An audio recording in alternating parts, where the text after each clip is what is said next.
नमस्कार दोस्तों, स्वागत है आप सभी का आपके अपने YouTube चैनल एकलव्य क्लासेज में। इस वीडियो में हम पढ़ेंगे संसद के बारे में। संसद से जितने भी क्वेश्चन कॉम्पिटिटिव एग्जाम में पूछे जाते हैं उन सभी को समेटते हुए चलेंगे। देखिए भैया, जब भी आप संसद के बारे में पढ़े ना तो उसको सिलेबस समझ करके मत पढ़िए, उसका काम समझ करके पढ़िए, उसका अधिकार समझ करके अगर आप पढ़ेंगे तो आपको संविधान पढ़ने में बहुत मजा आएगा और अच्छा भी लगेगा। जैसे कि हमको आज संसद पढ़ना है तो संसद को ये मत समझिए संसद में पढ़ना क्या क्या है, ये समझिए संसद बनाया क्यों गया है, संसद का काम क्या होता है, संसद का अधिकार क्या होता है। देखिए, संसद होता है केंद्र सरकार का एक विधायिका होती है। संसद एक प्रकार से कार्यालय होता है। अगर कोई कानून बनाना हो, कोई विधेयक पारित करना हो तो हम कहाँ जाएंगे? संसद में जाएंगे। अब संसद में कोई अकेला आदमी थोड़ी बैठा रहेगा कि अकेला आदमी कह दो हाँ भैया लखनऊ में दूसरा हवाई अड्डा बनवाना है, विधेयक पारित कर दो। ऐसे तो होगा नहीं, क्योंकि अगर कोई एक आदमी विधेयक पारित करेगा तो कई विधेयक पारित कर देगा, उल्टा सीधा काम कर देगा। तो संसद में कोई ना कोई और होने चाहिए। तो संसद में 3 अंग होते हैं। संसद के 3 अंग होते हैं, राष्ट्रपति, राज्यसभा और लोकसभा। ये तीनों मिलकर के जब अगर कोई विधेयक या कानून बनाना चाहेंगे तभी बना सकते हैं। अब पूछा जाता है संसद के कितने अंग होते हैं तो 3 अंग होते हैं। लेकिन पूछा जाए संसद के कितने सदन होते हैं तो संसद के 2 सदन होते हैं, राज्यसभा और लोकसभा। अब यहां पर आपको राष्ट्रपति अलग पढ़ना है, क्योंकि राष्ट्रपति एक अलग चैप्टर होता है। राज्यसभा को भी अलग पढ़ना है, लोकसभा को भी अलग पढ़ना है। तो आइए समझ लेते हैं। और यहां पर एक बात और समझ लेते हैं कि राष्ट्रपति ये अकेले खुद के अकेले होते हैं, और जो राज्यसभा ये सदन होता है इसमें कई मेंबर होते हैं, कई सदस्य होते हैं। लोकसभा में भी कई सदस्य होते हैं, ये अलग अलग राज्यों से चुने जाते हैं। मान लीजिए कोई विधेयक पारित करना हो, कोई बिल पास करना हो, तो अगर एक ही राज्य का रहेगा तो अपने राज्य का ही भला सोचेगा। तो इसीलिए इसमें अलग अलग राज्यों से आते हैं ताकि अलग अलग राज्यों का भी भला हो सके। लोकसभा में भी अलग अलग राज्यों से सदस्य चुने जाते हैं। राज्यसभा में कितने अधिकतम सदस्य होते हैं, कैसे चुने जाते हैं, यही सब पूछा जाता है एग्जाम में। तो सबसे पहले हम इनके अनुच्छेद के बारे में चर्चा कर लेते हैं। पहली बात तो ये, संसद और राज्यसभा और लोकसभा की चर्चा संविधान के किस अनुच्छेद में की गई है। तो इसको आप याद रखने के लिए बोलेंगे सरला। सरला से हो जाएगा, सा से संसद, संसद का अनुच्छेद 79, रा से राज्यसभा, राज्यसभा का अनुच्छेद 80, ला से लोकसभा, लोकसभा का अनुच्छेद 81। इस तरीके से आप अनुच्छेद याद रख लेंगे। अनुच्छेद भी पूछा जाता है। अब पूछा जाता है कि संसद की व्यवस्था, भारत में संसदीय व्यवस्था किस देश से ली गई है तो ब्रिटेन से ली गई है। क्योंकि भैया जो भी हमारे देश में संविधान बनाया गया है वो अलग अलग देशों को मिला करके बनाया गया है। जितने भी अलग अलग देश के संविधान के अच्छे पॉइंट मिले हैं भारत ने उसको समेट लिया है, उसी को ही लिखा हुआ है। तो ब्रिटेन की संसदीय व्यवस्था भी भारत को अच्छा लगा, इसलिए उसने संसदीय व्यवस्था ब्रिटेन से उठा लिया है। ये भी पूछा जाता है कि संसदीय व्यवस्था ब्रिटेन से लिया गया है। अब हम शुरू करते हैं राज्यसभा से। राज्यसभा से जुड़े हुए जितने भी क्वेश्चन पूछे जाते हैं उन सभी को समेट लेते हैं। सबसे पहली बात कि राज्यसभा को क्या बोलते हैं। राज्यसभा को उच्च सदन भी बोला जाता है, द्वितीय सदन भी बोला जाता है और अस्थायी सदन भी बोला जाता है। अब बात कर लेते हैं राज्यसभा में कितने सदस्य हो सकते हैं। तो राज्यसभा में अधिकतम सदस्य 250 हो सकते हैं। यहाँ से तो पहला क्वेश्चन तो यही बना, 250 सदस्य हो सकते हैं। अगला क्वेश्चन यहीं से बनेगा कि 250 सदस्यों में से कितने राज्यों और संघीय क्षेत्रों से नियुक्त किए जाते हैं।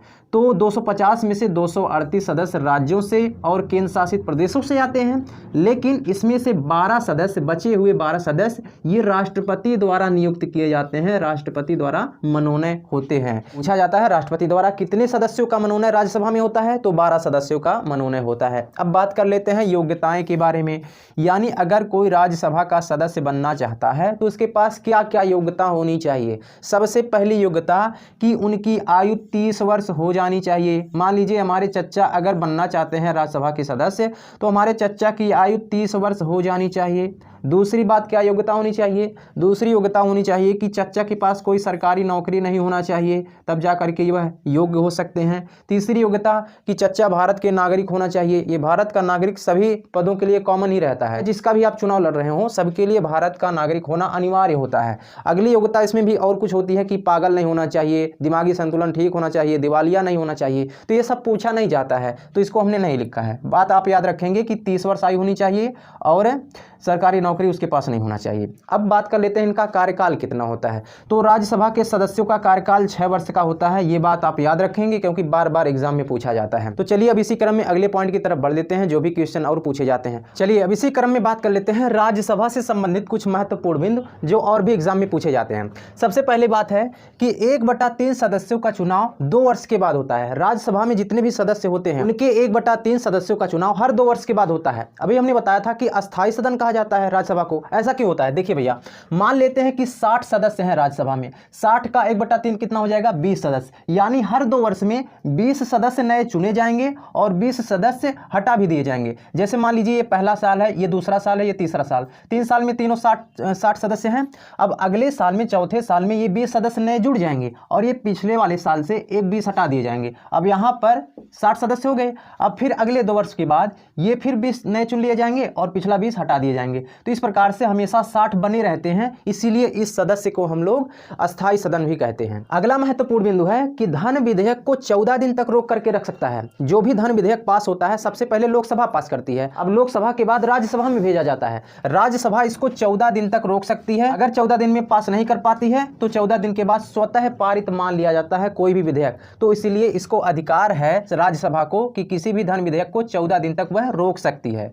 अब आगे बात कर लेते हैं। राज्यसभा में 2 प्रमुख पदाधिकारी होते हैं। कौन कौन से? सबसे पहले एक सभापति होते हैं राज्यसभा में और दूसरे उपसभापति होते हैं। अब यहां से यह पूछा जाता है कि जो सभापति होते हैं क्या वह राज्यसभा का सदस्य होता है? तो ऐसा नहीं होता है। जो सभापति होते हैं राज्यसभा के वह उपराष्ट्रपति होते हैं, भारत के उपराष्ट्रपति होते हैं। ये बात आप याद रखना, ये पूछा जाता है बार बार। और यह भी पूछा जाता है उपसभापति कहां के होते हैं? तो उपसभापति राज्यसभा के ही सदस्य होते हैं। ये बात आप याद रखेंगे। अब बात कर लेते हैं, उपराष्ट्रपति पर महाभियोग लगा सकता है। अगर उपराष्ट्रपति को हटाना है तो सबसे पहले कौन पारित करेगा? तो राज्यसभा ही पारित करेगी राष्ट्रपति को हटाने के लिए, यानी उस पर महाभियोग लगा सकती है राज्यसभा। आगे बात कर लेते हैं, सबसे अधिक राज्यसभा सदस्य किस प्रदेश में है? तो उत्तर प्रदेश में है। उत्तर प्रदेश में राज्यसभा सदस्यों की संख्या 31 है। ये बार बार पूछा जाता है। आगे बात कर लेते हैं, राज्यसभा की बैठक की अध्यक्षता सभापति नहीं करते हैं। ये भी पूछा जाता है क्योंकि लोकसभा का जो अध्यक्ष होता है दोनों सदनों की बैठक की अध्यक्षता करता है, लेकिन राज्यसभा का जब बैठक होता है तो इसमें इसका सभापति अध्यक्षता नहीं करता है। कौन करता है? तो लोकसभा का अध्यक्ष ही करता है। तो आशा है आप राज्यसभा से जुड़े हुए जितने भी क्वेश्चन पूछे जाते हैं सबको समझ गए होंगे। मिलेंगे नेक्स्ट वीडियो में अगले चैप्टर के साथ। तब तक के लिए जय हिंद, जय भारत।